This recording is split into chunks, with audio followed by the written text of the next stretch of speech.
नमस्कार, मी भुजंग चव्हाण. आपण पाहतात नमस्कार लाईव्हचं बातमीपत्र. सुरुवातीला हेडलाईन्स. शेवटच्या दिवशी उमेदवारी अर्ज दाखल करण्यासाठी उमेदवारांची धांदल.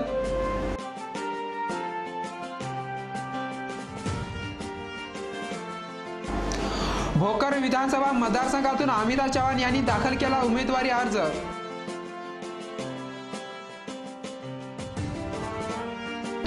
भोकरमध्ये काँग्रेस सेनेचे कार्यकर्ते आमने सामने, काही काळ तणावाचे वातावरण.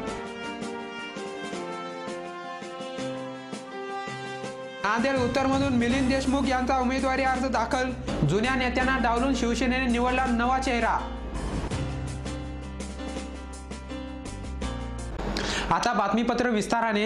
या विधानसभेला सर्वच पक्षांनी स्वबळावर लढवण्याचा निर्णय घेतल्यामुळे ऐनवेळी शेवटच्या दिवशी उमेदवारांच्या हेराफेरीला आणि आयात निर्यातीला वेग आला आणि घाईगडबडीमध्ये सर्वच पक्षांनी आपापले उमेदवार जाहीर केले.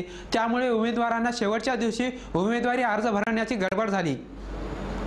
महाराष्ट्र राज्याच्या विधानसभा निवडणूक 2014 साठी आज उमेदवारी अर्ज भरण्याची शेवटची तारीख होती. राज्यामध्ये यावेळी सर्वच पक्ष स्वबळावर निवडणूक लढवत असल्यामुळे आपले उमेदवार शेवटपर्यंत जाहीर करता आले नाही. त्यामुळे शेवटच्या दिवशी उमेदवारी अर्ज भरण्यासाठी ऐनवेळी उमेदवारांची झुंबड उडाली. आज सायंकाळी शेवटचे वृत्त हाती आले तेव्हा नांदेड जिल्ह्यातील उमेदवार पुढील प्रमाणे होते. नांदेड दक्षिणमधून काँग्रेसकडून आमदार ओमप्रकाश पोकर्णा, शिवसेनेकडून हेमंत पाटील, राष्ट्रवादीकडून मोहन हंबर्डे, मनसेकडून प्रकाश मारावार तर भाजपाकडून दिलीप कंदकुर्ते यांची नावे आहेत.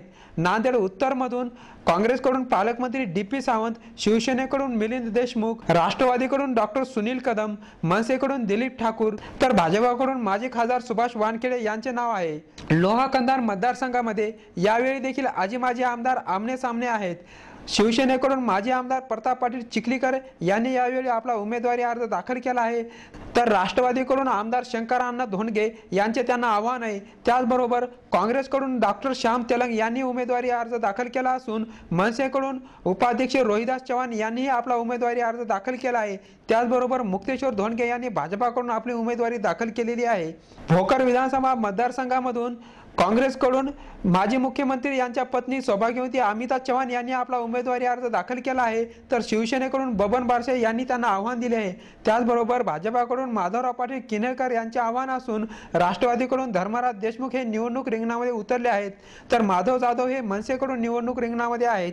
नायगाव मतदारसंघामधून काँग्रेसकडून आमदार वसंत चव्हाण यांना राष्ट्रवादीचे माजी आमदार बापूसाहेब गोरठेकर यांचे आव्हान आहे. तर मनसेकडून रवींद्र भिलवंडे हे निवडणूक रिंगणात उतरले असून भाजपाकडून राजेश पवार हे निवडणूक लढवत आहेत. शिवसेनेकडून माधव येलमडवार यांनी आपला उमेदवारी अर्ज दाखल केला आहे. हातगाव विधानसभा मतदारसंघासाठी शिवसेनेकडून नागेश पाटील आष्टीकर यांचा उमेदवारी अर्ज असून काँग्रेसकडून आमदार माधवराव पाटील जवळगावकर यांचे त्यांना आव्हान आहे. तर राष्ट्रवादीकडून सरसमकर देशमुख, मनसेकडून सुरेश सारडा आणि भाजपाकडून लता कदम यांनी आपले उमेदवारी अर्ज दाखल केलेले आहेत.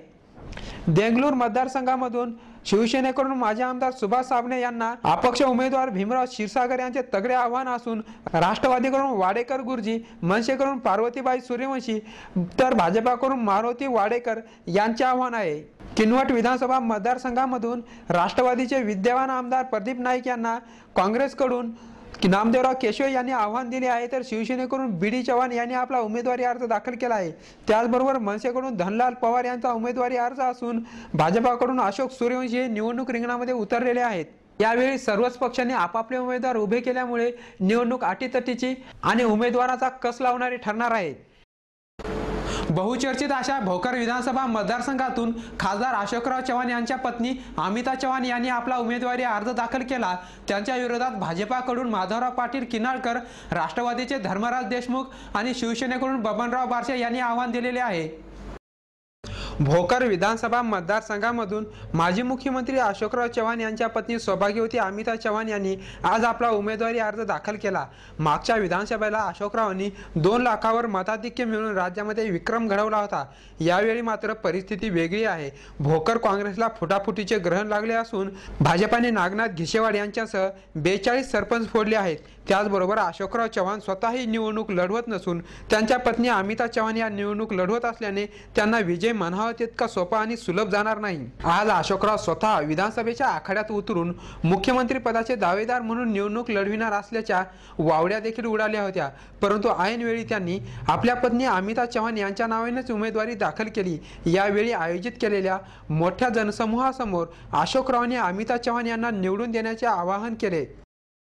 ध्यानीमध्ये एकच विचार ठेवा, येणाऱ्या 15 तारखेला संपूर्ण गाव एकतर्फी मतदान पंजावर झालं पाहिजे।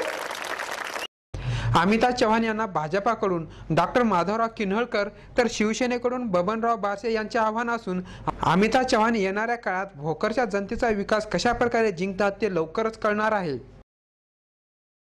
जिल्ह्यात अत्यंत प्रतिष्ठेचा समजला जाणारा मतदारसंघ म्हणजे भोकर विधानसभा मतदारसंघ, कारण या मतदारसंघातून माजी मुख्यमंत्री अशोकराव चव्हाण यांच्या पत्नी अमिता चव्हाण यांनी आज उमेदवारी अर्ज दाखल केला आहे। यावेळी काँग्रेस आणि शिवसेनेचे कार्यकर्ते आमनेसामने आल्यामुळे काही काळ तणावाचे वातावरण निर्माण झाले होते।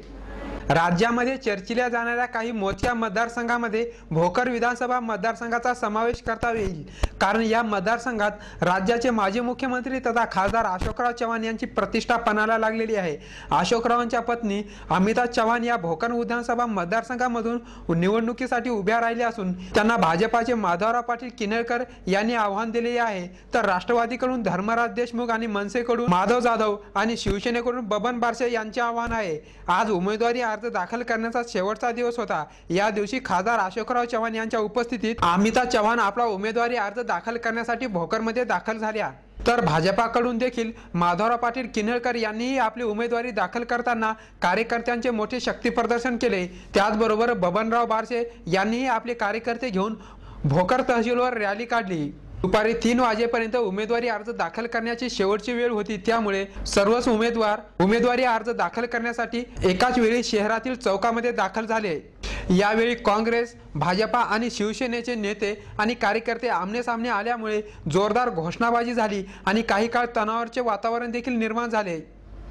पोलीस प्रशासनाने देखील वेळीच सतर्कता दाखवून तणाव निवळण्याचा प्रयत्न केला। खासदार अशोकराव चव्हाण यांनी खुद्द भोकर या विधानसभा मतदारसंघावर लक्ष केंद्रित केले असून त्यांच्या पत्नी अमिता चव्हाण यांना पराभूत करण्यासाठी माधवराव पाटील किन्हळकर, बबनराव बारसे यांनी देखील चांगलीच तयारी केलेली आहे।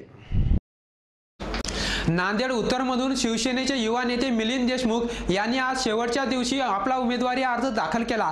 माजी खासदार सुभाष वानखेडे, माजी महापौर सुधाकर पांढरे अशा दिग्गजांना उमेदवारी नाकारून शिवसेनेने मिलिंद देशमुख हा नवा चेहरा समोर आणला आहे।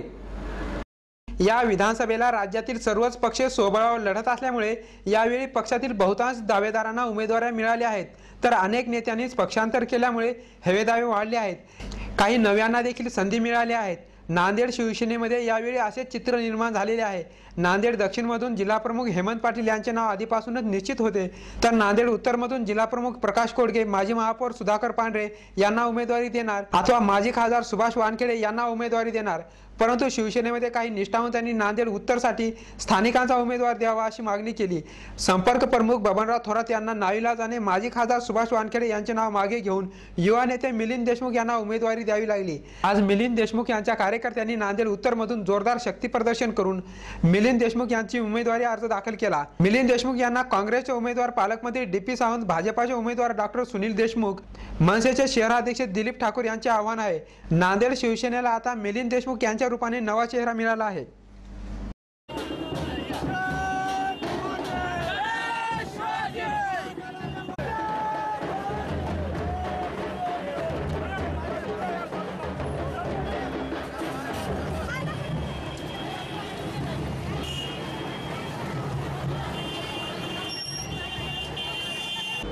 शेवटी पुन्हा एकदा हेडलाईन्स।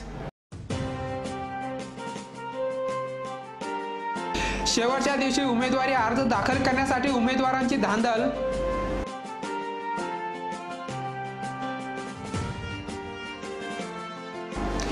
भोकर विधानसभा मतदारसंघातून अमिता चव्हाण यांनी दाखल केला उमेदवारी अर्ज।